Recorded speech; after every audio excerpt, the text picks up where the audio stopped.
Welcome back to Wake Up America. I'm Rachel Rollar, and it's time now for our financial feud. Today, we're putting the future of the home office under the microscope with our money men.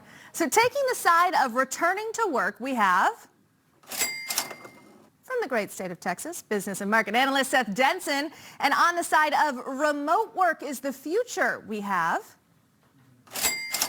there it is, hailing from New Jersey, accounting professor at Montclair State University, Dan Geltrude. Welcome to both of you this morning. This should be fun. Seth, let's start with you. Why is it better for people to return to the office?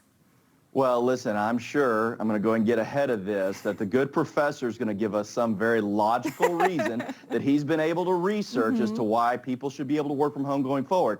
But while up in New Jersey, they were reading and researching it. Down here in Texas, we were living it. And we reopened and we got people back to work. Here's the reality. Culture matters, specifically to this millennial generation who's looking for an environment to thrive and to engage. Social interaction is important. We're becoming a very agoraphobic society.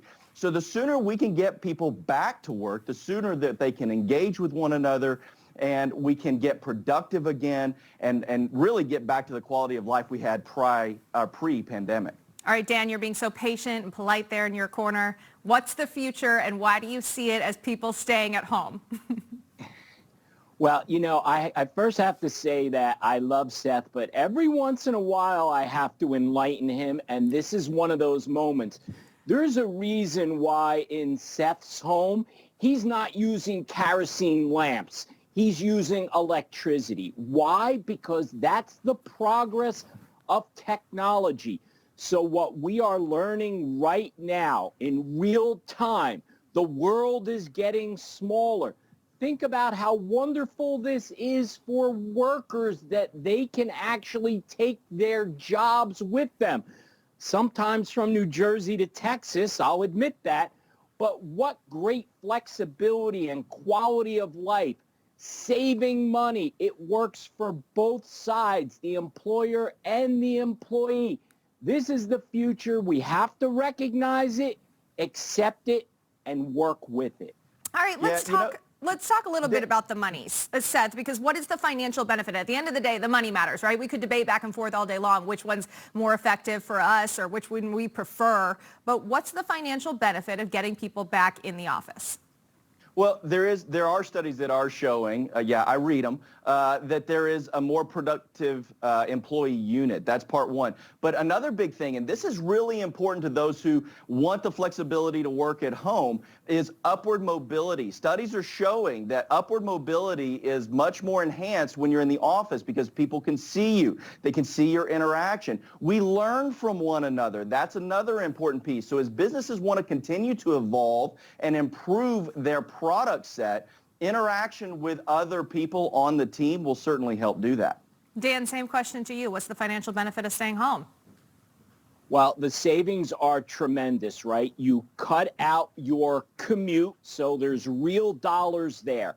At the same time, by being home, less interruptions, therefore you are more productive. On the employer side, it's obvious. They're going to save on rent, on office space. Why? Because we're going to rely on technology and allow people to work from wherever they want. I think we could argue the distractions just a little bit. Sure, you're distracted in the office, but at home, you've got the kids, you've got the pets, you've got everything going on, you've got deliveries, whatever it may be, there's distractions there as well. But Seth, let's talk about, according to a new poll, 36% of Americans do not have any savings for their retirement. 38% work past the age of 65. So is that a concern for people that are perhaps working from home?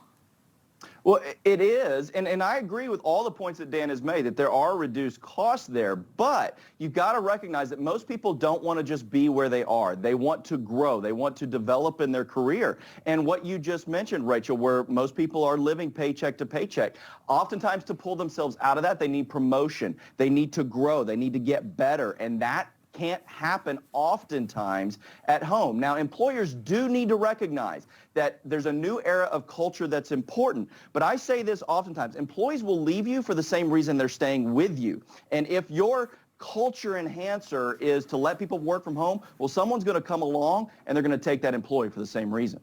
All right, Dan, before the pandemic, only 3% of people worked from home. That number grew to 59% in the peak of the pandemic. But as you touched on just a moment ago, companies like Google rushed to get their employees back. Twitter and Facebook, though, said that they would have remote work post-pandemic. Do you really think it's all in a major effort to save money on those big old offices? I think what's going to happen there is the competition between employers to get the best talent available. What can companies do if the majority of workers want to work from home or have some type of hybrid work arrangement where maybe they're in the office a day or two and they're working from home for 3 days a week? So in terms of the competition for talent, I think those who resist and force their workers to come back to the office are going to lose out, and then they're going to have to come back around and go with at least a hybrid model of remote/office work. All right. Well, this was the first of hopefully many financial feuds between the two of you where we can debate very everyday topics when it comes to our money. Seth Denson and Dan Geltrude, thank you so much for joining us. Thanks, Rachel. Thank you, Rachel.